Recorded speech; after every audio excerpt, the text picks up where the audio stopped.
Well, sports news now. The Toronto Raptors tip off a new season tonight at home against the Cleveland Cavaliers. Toronto's coming off a fifth place finish in the Eastern Conference last year after posting a 48-34 record. The Raptors were eliminated in 6 games in the first round of the playoffs by the Philadelphia 76ers. Now, Toronto's kept most of their roster from last year, with second-round pick Christian Koloko and free agent signing Juancho Hernangomez set to make their debuts for the team. Tip-off tonight at the Vault, 7:30, and the game is on TSN. And joining me now with more on tonight's game and what to expect from the Raptor season is TSN Radio's Matt Cauz, the Wizard of Cause. Matt, good morning. Good morning, George. So Cleveland, there's a team on the move. I mean, one of the more improved teams, I would think, of the NBA last season. So generally, as currently constructed, with this Toronto Raptors team, what kind of noise can they make in the Eastern Conference? A conference that, by all measure, with other teams, they've all improved big time. Yeah, the other teams around them certainly did.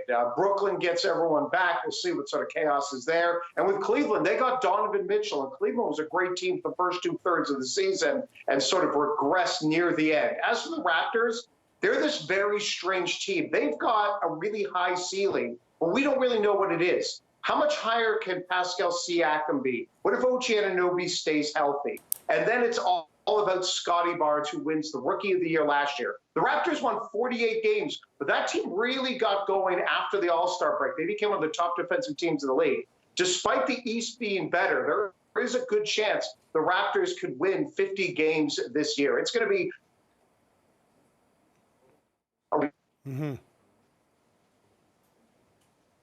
And we remember, Matt, when the 50-game winning seasons was just a regular thing for the Raptors, right? I mean, they had such a great long run. Let's talk a bit more about Scottie. I don't think I'm going to jinx it by talking about the dreaded sophomore jinx.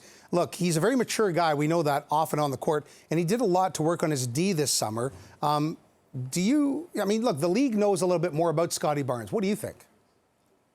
That's a good point, that now the league has a year on him and a year of video. So they're going to defend him differently. So it is going to be up to him to be able to counter what defenses do. And the other point there you made is that I don't think this guy's going to regress. His days at Florida State, he was always a hard worker. He's got a really good basketball IQ. And what I'm fascinated about is in the offseason and in preseason, he was often listed as a point guard. I'm curious to see how much more ball handling we see from him. Right. How much more is he initiating the offense? So that, to me, is the most exciting thing about Scottie Barnes, because they're going to need someone to take some of the burden off Fred VanVleet, who was one of the top players last year in minutes played. So I think Siakam, I think you're going to see the ball in his hands more. I think you're going to see his usage go up as an offensive player. I think they're going to generate a lot more of the offense through him. The ceiling, it's such a high ceiling for Scottie Barnes. I'm so excited for him. Yeah. And so you mentioned Pascal and Fred. These are the tandem team leaders, whether it's by committee or,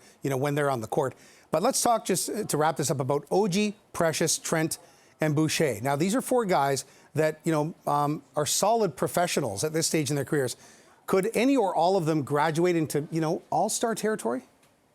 I think 2 that possibly have a chance to would be Precious Achiuwa, who, again, another guy with great length, great size, and so much potential, especially offensively. So Precious Achiuwa is one. The other is OG Anunoby. He only played 48 games last year because, again, dealt with injuries, but had a career high in points and rebounds and assists. I think, George, actually the main issue is, 1, there's so many good forwards in the East, and 2, the Raptors are such a deep team. None of these guys might become an all-star because they might not get enough shots, but they all could be better players this year than what they were last year. Matt Cauz, TSN Radio, thanks so much for your time. Really appreciate it. Good setup. We'll talk again soon.